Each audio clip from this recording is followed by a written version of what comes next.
Assalamualaikum warahmatullahi wabarakatuh. Bismillah, alhamdulillah, nahmaduhu wa nasta'inuhu wa nastaghfiruh wa na'udzu billahi min shururi anfusina wa min sayyiati a'malina. May yahdihillahu fala mudilla lahu wa may yudlil fala hadiya lahu. Asyhadu an la ilaha illallah wa asyhadu anna Muhammadan 'abduhu wa rasuluh la nabiyya ba'dah. Allahumma shalli ala sayyidina Muhammad wa ala alihi wa ashabihi wa man tabi'ahum bi ihsan ila yaumiddin. Amma ba'du. Al-Karam, para alim, para kiai, para asatidz, wabil khusus Sahibul Bait, Sahibul Hajah yang saya hormati, mancing apa lagi berat, yang saya hormati Ibu dan Bapak RT, tanpa juga adik-adik taruna,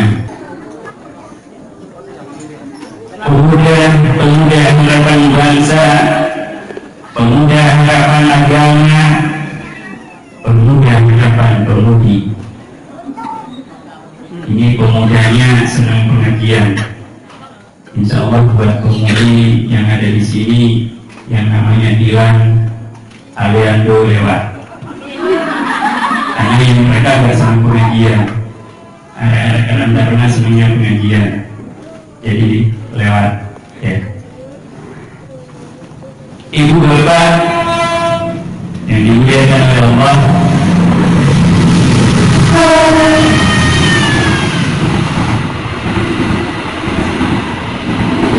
saya kemarin malam juga misi pengajian, gak ada sponsor di sini, ada sponsornya misi di musola di saya gak ada sponsornya.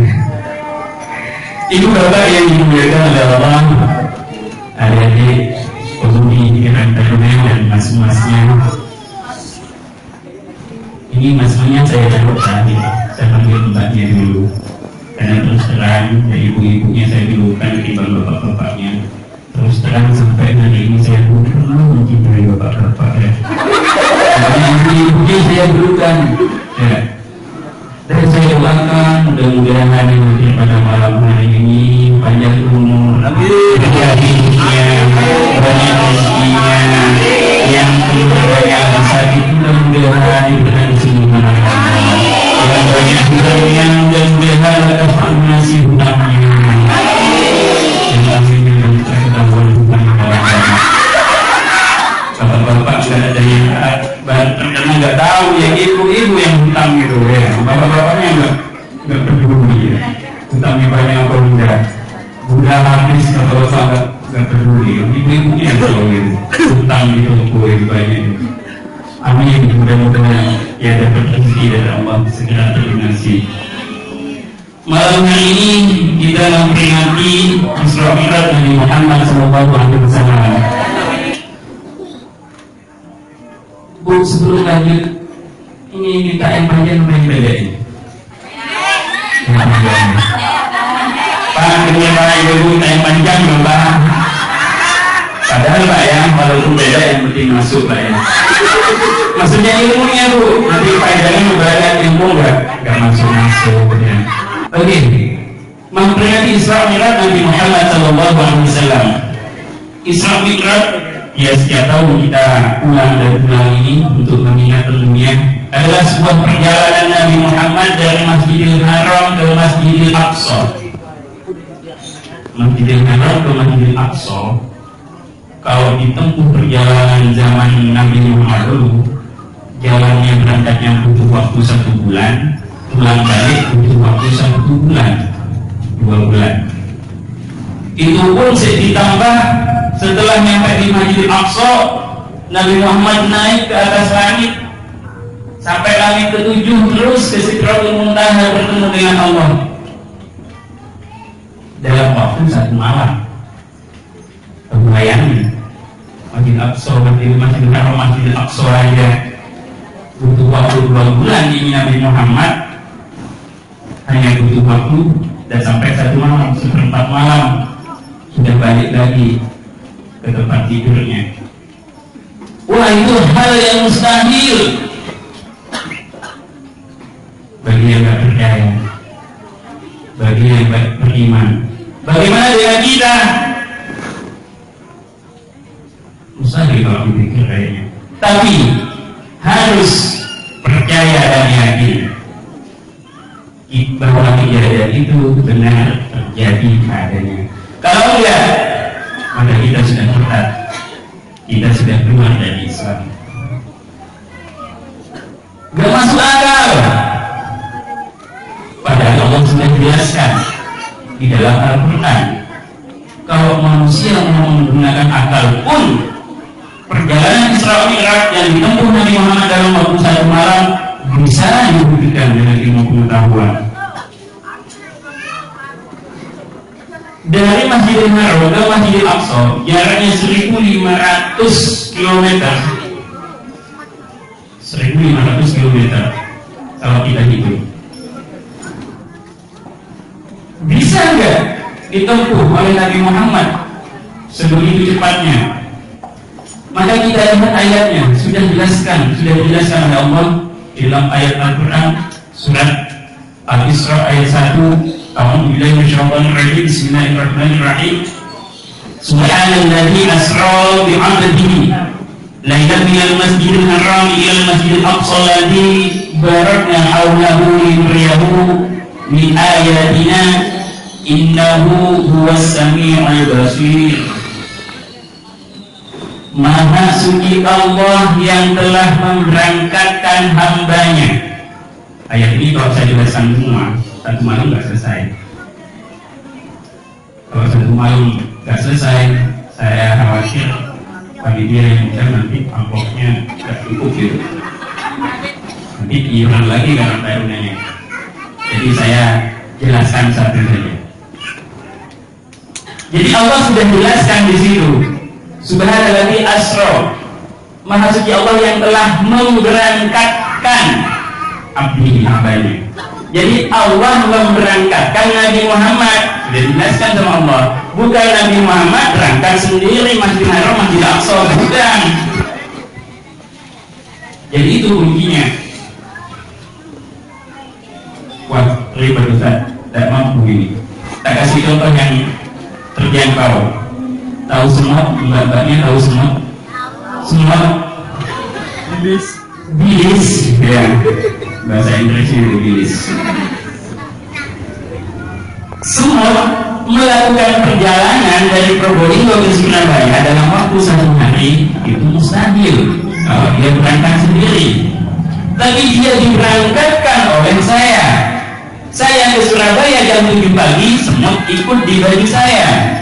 Saya naik bis, semut ada di baju saya. Saya ke Surabaya, pulang ke rumah, maghrib nyampe. Probolinggo Surabaya, maghrib nyampe.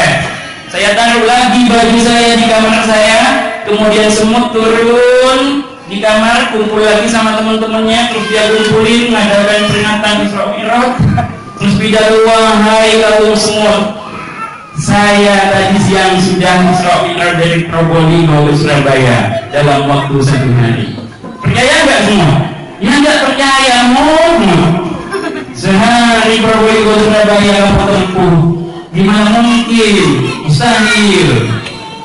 Tapi dia diberangkatkan oleh saya. Dia nggak pakai kendaraannya semut, pakai kendaraannya saya, manusia, pakai bis. Bisa. Sama ini Allah sudah jelaskan juga, asra Allah yang berangkatkan. Gak pakai kendaraannya manusia, pakai kendaraannya yang disiapkan oleh Allah. Apa namanya? Sudah tahu? Buruk. Buruk itu makhluk malaikat terbuat dari cahaya. Pendampingnya Nabi, malaikat Jibril pun terbuat dari cahaya. Berangkat perjalanan itu, buruk itu terbuat dari cahaya, yang dampingi juga terbuat dari cahaya. Cahaya menurut pengetahuan memiliki kecepatan 300.000 km per detik. Bayangin Masjidil Haram, Masjidil Aqsa 1.500 km, nggak sampai 1 detik. detik Nabi Muhammad melakukan perjalanan itu. Karena bukan naik bis, bukan naik unta. Akhirnya secara pengetahuan bisa dibuktikan bahwa kejadian itu bukan khayalan, bukan mimpi, tapi benar dilakukan oleh Nabi Muhammad SAW. Kemudian apa yang lebih penting ketika kita setiap tahun memperingati Isra Mi'raj seperti malam hari ini? Sebenarnya yang lebih penting dan sangat-sangat penting adalah oleh-olehnya, Bu. Oleh-oleh apa? Oleh-oleh Isra Mi'raj Nabi Muhammad dapat oleh-oleh sholat. Itu oleh-oleh yang penting. Kita keberanian itu dapat bagian oleh-oleh dari Nabi Muhammad, sholat. Begitu pentingnya perintah sholat sampai Allah untuk ngasihkan ke Nabi Muhammad panggil langsung, menghadap langsung. Juga seperti perintah yang lain. Allah perintahkan puasa ke Nabi Muhammad kepada umatnya masih lewat SMS. Oh, nggak ada SMS. Lewat malaikat Jibril sampaikan ayat ini kepada Nabi Muhammad, ya ayyuhalladzina amanu kutiba alaikumusiyam. Perintah puasa lewat malaikat Jibril. Allah perintahkan Nabi Muhammad dan umatnya untuk naik haji lewat WA. Oh, nggak ada ya?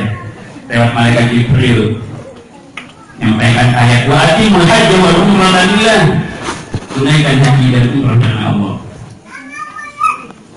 Allah perintahkan sedekah zakat kepada Nabi Muhammad dan umatnya lewat email. Ada email ya? Lewat malaikat Jibril menyampaikan ayat ini, innamas shadaqatu lil fuqara wal masakin. Sampaikan kepada Nabi Muhammad. Lewat semua melalui malaikat Jibril. Sholat satu-satunya perintah langsung disampaikan. Berarti begitu pentingnya sholat, sangat-sangatlah penting sehingga langsung disampaikan. Begitu berharganya sholat. Nah, bagaimana kita menyikapi ketika bulan puasa, begitu kita menyambut puasa Ramadan tanggal 1, kadang sholat sudah dicek, rumah kita kadang sudah direvisi, sudah dibersihkan untuk menyambut puasa. Malam tanggal 1 yang di rumah biasanya hanya nasi sama ikan tempe tahu, malam itu ada semua, soto, gulai, rawon, pecel ada semua. Yang namanya es bodeng, es kopil ini ada semua. Puasa pertama ini mau makan gimana? Itu banyak kok disiapkan semua. Nyambut puasa disiapkan begitu pentingnya.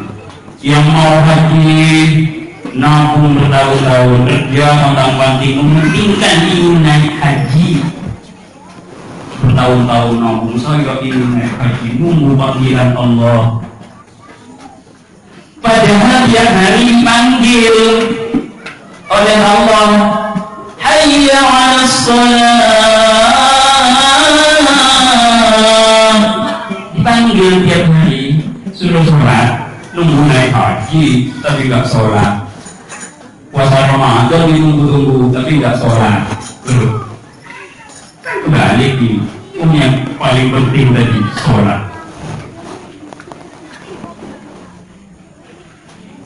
Hayya 'alal falah. Dipanggil mari menuju kemenangan. Jalan kita sudah orang ketiga wanita ya. Mungkin Isa memanggil wanita tidak rasa aki. Ubus kamu solangan imam kalau itu kan ada dua ya. Paling untuk imam masih ada. Entah tidak bejong dan yang pun dari sekali. Seadra saya imamin dari imam makmum hilang ini kan. Ya. Apalagi subuh, sholat subuh. Penuh musola penuh. Sampai keluar kalau subuh. Anak sampai keluar ada yang masuk di mana semua. Musola yang kosong. Ini dia berangkat di sini mamin. Nah ini sholat harusnya lebih dipentingkan. Kenapa? Balasan orang yang meninggalkan sholat, nerakanya neraka sakor, dimasukkan ke neraka sakor. Apa dan bagaimana neraka sakor?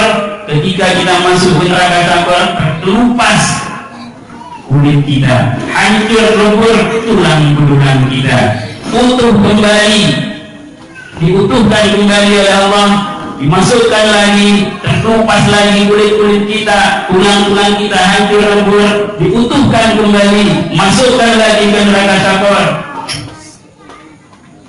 Di Al-Quran akhirnya ada sebuah perbincangan antara penduduk surga dan neraka. Neraka yang di sakor itu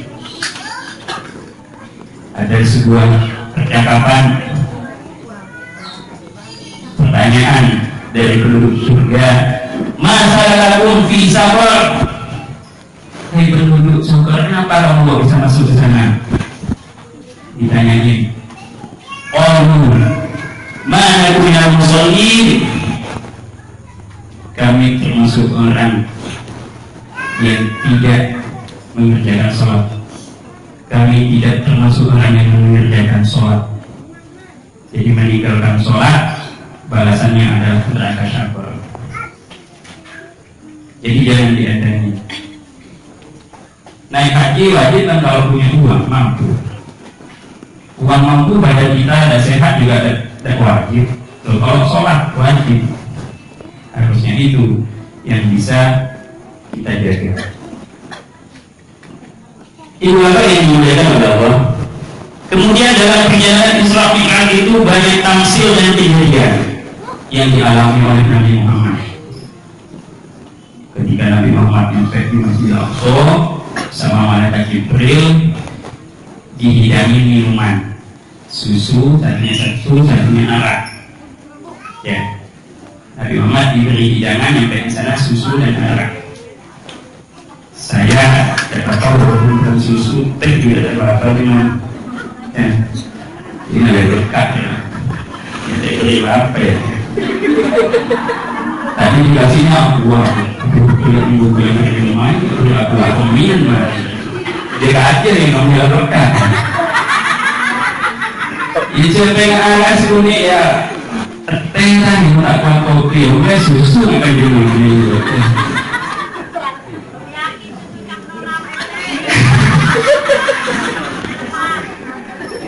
Nanti dikasih minuman sama malaikat Jibril, pilih silakan diminum. Untung nanti milih susu diminum. Untung nanti sampai milih susu katanya malaikat Jibril. Kalau sampai milih arak, wah alamat umatmu akan senang minum arak. Itu tanda-tanda kejadian-kejadian yang ada. Kemudian ada lagi satu lagi kejadian tamsil biar gak panjang, yaitu dalam perjalanan Isra Mi'raj Nabi melihat ada suatu kaum itu lidahnya dipotong, tentunya kesakitan, utuh lagi setelah dipotong lagi, berteriak sakit, utuh lagi, dipotong lagi, utuh lagi, dipotong lagi, utuh lagi, dipotong lagi. Ada mereka gitu ya. Padahal ini sakit. Itu siksa. Ada apa itu malaikat Jibril? Kok dikerjain begitu? Orang sudah tahu lidahnya sendiri dipotong, tersiksa. Itu kerjaan umatmu, balasan buat umatmu Nabi Muhammad yang suka menggosip, yang suka menggibah, yang suka ngomongin tetangga, yang suka pacapa ngomongin orang, yang suka colokin, ngomongin orang, tetangganya yang habis diomongin. Itu balasannya. Ya ayyuhalladzina amanu jtanibu katsiran minadh-dhann. Wahai orang yang beriman, ya jauhi. Kita disuruh jauhi dari banyak berprasangka, banyak riba, banyak gosip. Di TV malah jadi acara gosip. Ingat, rasakan balasannya nanti. Loh, tapi Ustaz yang saya omongin ini benar. Saya lihat dengan mata kelapa saya sendiri. Oh, sudah diganti ya? Kedua, ini kenyataan, memang dia melakukan, dia selingkuh. Saya ketemu dia di KTS. Benar loh, yang benar ini namanya ghibah. Yang benar ini yang dimaksud barusan Al-Quran, Allah. Balasannya tadi itu. Karena kalau nggak benar namanya fitnah. Al-fitnah itu asyadu minal qatl. Fitnah lebih kejam daripada pembunuhan. Jadi yang salah namanya fitnah, yang benar sesuai kenyataan diomongin orang yang nggak senang, itu namanya ghibah. Ini yang dilarang. Kita kan senang kalau ngomongin tetangga, apalagi ibu-ibu. Oh juga, apalagi yang begini, satunya di bawah, satunya di atas. Ya, pegang kepala, ambil yang ibu tuh, tak tahu ibu, kedua ibu, tahu selingkuh itu tua. Ada tuh yang mau balik keluar, mau besok belum melawan tadi. Selingkuh itu dibutuhkan terusnya. Dia ngomongin, benar kenyataan itu ghibah. Salah namanya menerka, ternyata tidak begitu, ya dia dapat warisan, ya salah fitnah. Jadi stop mulai hari ini ngomongin orang lain. Ketika yang diomongin nggak senang, kalau senang beda. Mana terus itu kok telat? Ya misalnya, tadi, ya, tadi nganu apa? Mogok tadi. Jadi kan ada tersinggung kalau cuma diomongin gitu. Iya, Ustaz itu dia sering kita undang. Iya, orangnya banyak ganteng itu banyak manis. Tidak apa-apa dirasanya gitu. Ya, tidak masalah. Ya, saya dia punya anak, kalau dia masih bujang tak tahu itu anak saya. Tidak masalah ngomongin begitu. Yang diomongin nggak sakit hati, bukan ghibah itu. Beda. Ya. Hati-hati sekarang zaman milenial ya. Kalau dulu ghibahnya kan dulu tadi nyari kutu sama tetangga di depan daerah nyari kutu. Sekarang nggak perlu, hati-hati. Tidur-tiduran di dalam kamar sudah bisa. Ya.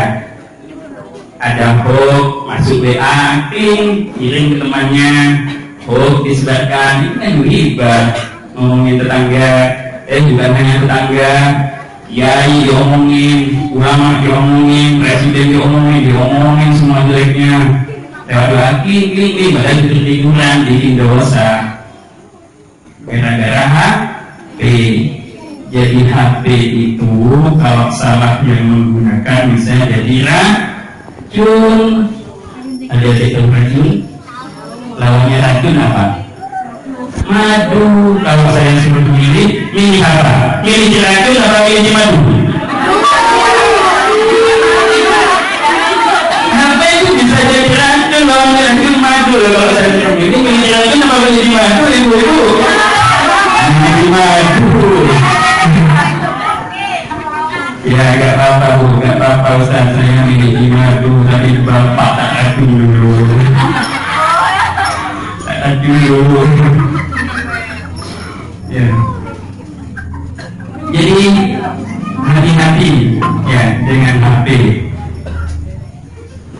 20 tahun lalu ketika saya masih muda nggak bayangin ada HP. Pak Bosi nama mencuci nggak ada HP ya. 20 tahun lalu mungkin belum ada. Saya masih romantis-romantisnya itu masih muda. Kalau udah merindu ambil kertas warnanya pink biasanya, miliknya harpas ya, kertas begitu tulis aku rindu padamu malam ini aku tidak bisa lagi sekian bayangan yang berlalu di hadapanku serasa kamu di hadapanku aku rindu baumu merindukanku aku teringat ketika kita di bawah pohon ceri.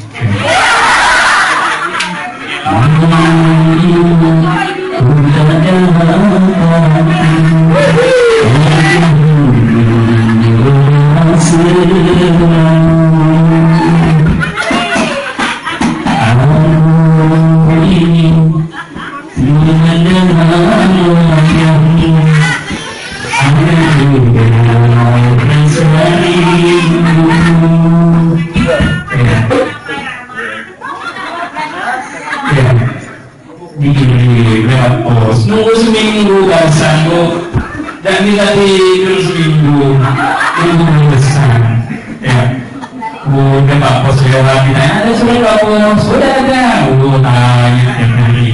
Sekarang juga nggak perlu gitu, selfie, klik, kirim, ditulisin, Papa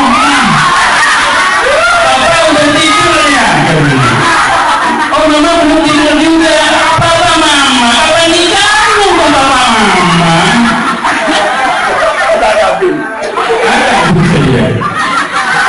Bu kalau beli gunungan kita, gimana kamu sekarang udah Papa mama dia adanya. Papa mama, nggak gitu adanya. Bukan bu, nggak usah bohong. Saya pernah minta ya, HP-nya murid saya kalau saya ngajar SMP itu, di situ udah Papa mama. Papa nanti ada Pak, udah Papa mama, udah temennya, bukan bapaknya. Apa nih kamu udah Papa mama? Ya, udah zaman milenial, hati-hati, berani dengan iman. Bapak Ibu awasi, bukan hanya kontrol lagi, ya diberi ilmu. Diberi HP tidak bisa diganti dan jalannya. Tapi kalau yang memegang HP punya iman, punya ilmu, insya Allah HP-nya ya bisa bermanfaat. Kalau enggak, apa yang ada di HP? Mau lihat gajah Afrika, tinggal klik muncul. Mau lihat bawang India, klik muncul. Gak ada yang tahu. Zamannya HP. Makanya HP bisa jadi racun kalau yang pegang salah. Kalau pegang tidak didendengi dengan iman. Dan dengan HP pula, akhirnya anak-anak zaman milenial belajarnya udah banyak HP, ngajinya udah ngaji HP, usahanya sudah usah di HP, nggak terfilter di situ. Udah lupa dengan guru nyanyinya yang dari ibu, sudah mendudukan ustaz yang ada di HP, nggak tahu siapa dia, tapi lebih alim, jubahnya lebih, surbannya lebih, sempuknya, wah, akhirnya dijadikan guru ngajinya yang dulu di rumah, di RT-nya udah dilupakan, nggak tahu siapa guru ngaji yang ada di dalam HP itu.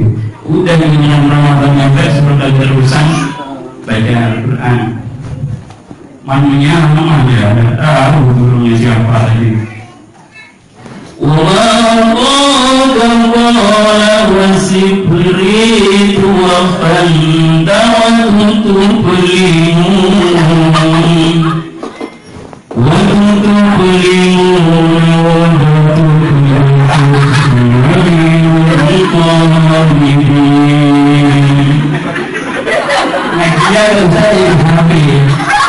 Bukan dunia ini ternyata habis dan bisa ngaji, kena jadi guru.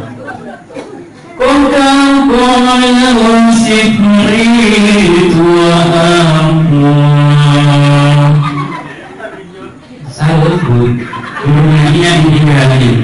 Mantap ini, jubahnya, ini surbannya. Ada di bumi lawan sedang kebetulannya di anak. Tidak diberi ilmu dan jaga ilmunya. Ya alhamdulillah, anak-anak yang tergabung dalam Karang Taruna senangnya pengajian, kan begitu. Jadi tahu, bisa memfilter yang ada di HP. Udah, wah ceramah sudah banyak di HP, udah belajar. Gak tahu ustaz atau kiai atau habib siapa, pokoknya mantap dah. Udah berdiri HP. Bukan dengan kiai-kiai yang ada di kampungnya, ulama-ulama dulu yang mengajarkan bagaimana dia sholat, udah dilupakan, udah kesini. Akhirnya udah belajarnya ke HP, gurunya ada di HP, ustaznya ada di HP, gak tahu alirannya apa. Akhirnya begitu bid'ah, seorang mirah bid'ah yuk, mau datang di bid'ah, udah diikutan. Tahlil, bid'ah, gak ada zamannya Nabi. Ya HP juga zamannya gaji Nabi gak ada. Akhirnya ya sudah terpengaruh oleh HP. Makanya apa? Jangan lupakan, jangan tinggalkan ulama-ulama kita yang ada. kiai-kiai kita yang ada. Maka dari itu anak-anak adik-adik Karang Taruna juga khususnya harus tahu sejarah juga, biar gak terpengaruh, biar gak ikut-ikutan. Wah, khilafah, bagus ini negara khilafah ditawarkan, bagus ini ikut-ikutan. Ya. Pancasila kan gak Islam, khilafah bagus ini, Islam ini. Akhirnya ikut-ikutan terpengaruh sama ustaz-ustaz yang ada di HP. Harus tahu sejarah ini adik-adik Karang Taruna. Bagaimana Islam masuk di Indonesia, dibawa oleh Wali Songo di Indonesia. Wali Songo datang ke Indonesia. Di Indonesia sudah ada agama Hindu, udah bertahun-tahun sudah di Indonesia. Islam masuk di bawah Wali Songo. Wah, kalau saya tancapkan bendera tauhid la ilaha illallah, siapa yang mau masuk Islam? Enggak, Wali Songo enggak baik. Tapi berbaur dengan masyarakat, ya tidak menampilkan simbol-simbol Islaminya. Apa? Wah, ini orang Hindu sama Buddha senangnya ke sanggar. Wali Songo buat langgar. Dari di masjid. Wah, mereka ada senang nanti kalau masjid. Ini langgar, sanggar, langgar. Ini akhirnya nggak sadar. Ya, biarkan itu sanggar, itu langgar. Mirip. Udah, ternyata beda kegiatannya. Masuk Islam secara pelan-pelan. Sholat, bahasa Al-Quran sholat. Kalau langsung disampaikan pada penduduk Indonesia waktu itu yang Hindu Buddha, sholat. Wah, bagaimana mereka bisa sholat? Mereka udah agama Hindu Buddha yang udah lama. Akhirnya yang dikenalkan sembahyang. Istilahnya mirip kan? Mereka sembahyang, Sankyo ini yang digunakan oleh Wali Songo, sembahyang. Pendekatan dalam mengislamkan ya Indonesia, masyarakat Indonesia. Hindu sama Buddha udah biasa kalau orang mati tanggal 1 ya, hari pertama 2, 7, 40, 100 ada kegiatan ya. Kalau Wali Songo bid'ah, haram, nggak boleh, nggak bisa, apa begitu? Enggak. Mereka udah bertahun-tahun menjaga tradisi itu. Kalau langsung bid'ah haram, siapa yang mau masuk Islam? Akhirnya sama Wali Songo, hari pertama, ayo, 40 hari, 7 hari, 40 hari, ayo, jangan salah. Cuman kegiatannya diganti. Kalau yang mereka pakai togel, main dom, main rambol, diganti dengan Yasin, tahlil, sila dawainya ya. Tangin-tanginnya yang pakai domino, dibuat tangin-tangin. Akhirnya untuk tangin-tangin ya baca Al-Quran yang bagus itu, dikiraannya. Enggak dihapus. Mereka bakar kemenyan di bawah pohon ya, yang angker, bakar kemenyan. Masing-masing gitu. 4.000 tolonglah kami beri rezeki. Mereka sama Wali Songo enggak dihapus. Udah bakar kemenyan, nanti makan senang harum-haruman. Cuman diganti diberi ruh Islam, bacai Fatihah. Enggak dihapus. Kenapa?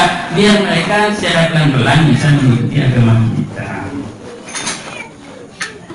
Itu yang harus kita pahami, adik-adik sekalian, terutama adik-adik Karang Taruna, untuk memahami sejarah. Tidak usah bingung Ustaz, saya harus ikut siapa?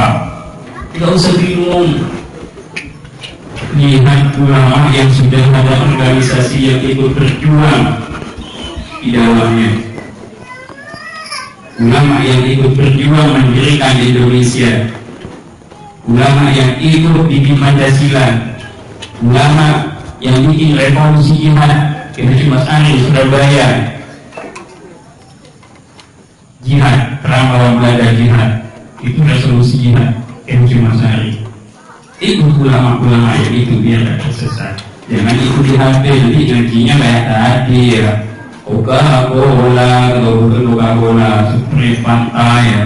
Ada itu banyak sih Mas. Itu adik-adik sekalian, khususnya pemuda-pemudi Karang Taruna, mudah-mudahan hikmah Isra ini bisa membentengi iman kita dengan sholat, dan kita memahami bahwa negara ini adalah negara kesatuan yang harus kita jaga. Atau yang sudah sering kita dengar, NKRI juga masih harus kita jaga bersama-sama. Sekian yang bisa saya sampaikan, mudah-mudahan ada manfaatnya. Kurang lebihnya mohon maaf. Assalamualaikum warahmatullahi wabarakatuh.